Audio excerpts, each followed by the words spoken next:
بسم اللہ الرحمن الرحیم۔ آج میں آپ کو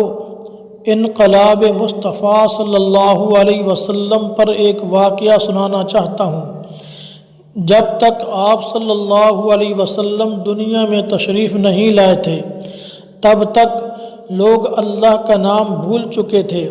کبھی انہوں نے اللہ کا نام نہیں لیا تھا، کبھی انہوں نے اللہ کا ذکر نہیں کیا تھا، حتیٰ کہ جب وہ حج جیسی عظیم عبادت پر آتے تو اس عبادت کے اندر بھی بجائے اللہ کا نام لینے کے، بجائے اللہ کا ذکر کرنے کے، اپنے بڑوں کے کارنامے بیان کرتے تھے، اپنے بڑوں کا تذکرہ کرتے تھے۔ اور جب ان لوگوں کے سامنے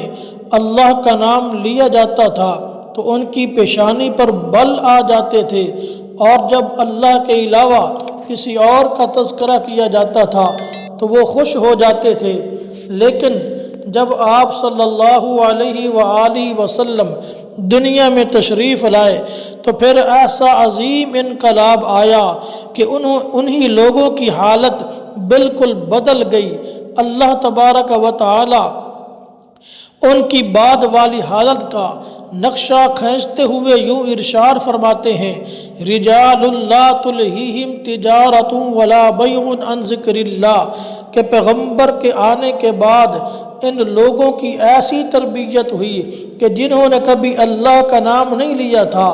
اب ایسی حالت ہو گئی، ایسی کیفیت ہو گئی کہ اب تجارت کر رہے ہیں تب بھی یہ اللہ کا ذکر کر رہے ہیں، خرید و فروخت کر رہے ہیں تب بھی یہ اللہ کا ذکر کر رہے ہیں۔ دوسرے مقام پر اللہ ارشاد فرماتے ہیں: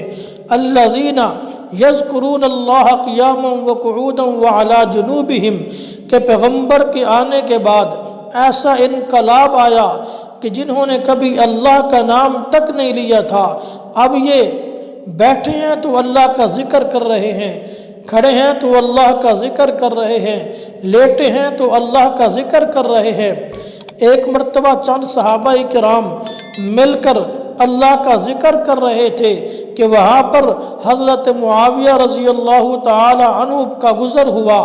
انہوں نے اہل مجلس سے پوچھا کہ تم یہاں کس لیے جمع ہو؟ تو اہل مجلس نے کہا ہم صرف اور صرف اللہ کا ذکر کرنے کے لیے یہاں پہ جمع ہیں۔ تو حضرت معاویہ رضی اللہ تعالی عنہ نے فرمایا کہ تمہیں خوشخبری ہو، تم فرش پہ بیٹھ کر اللہ کا ذکر کر رہے ہو، اللہ عرش پہ بیٹھ کر تمہارا ذکر کر رہا ہے۔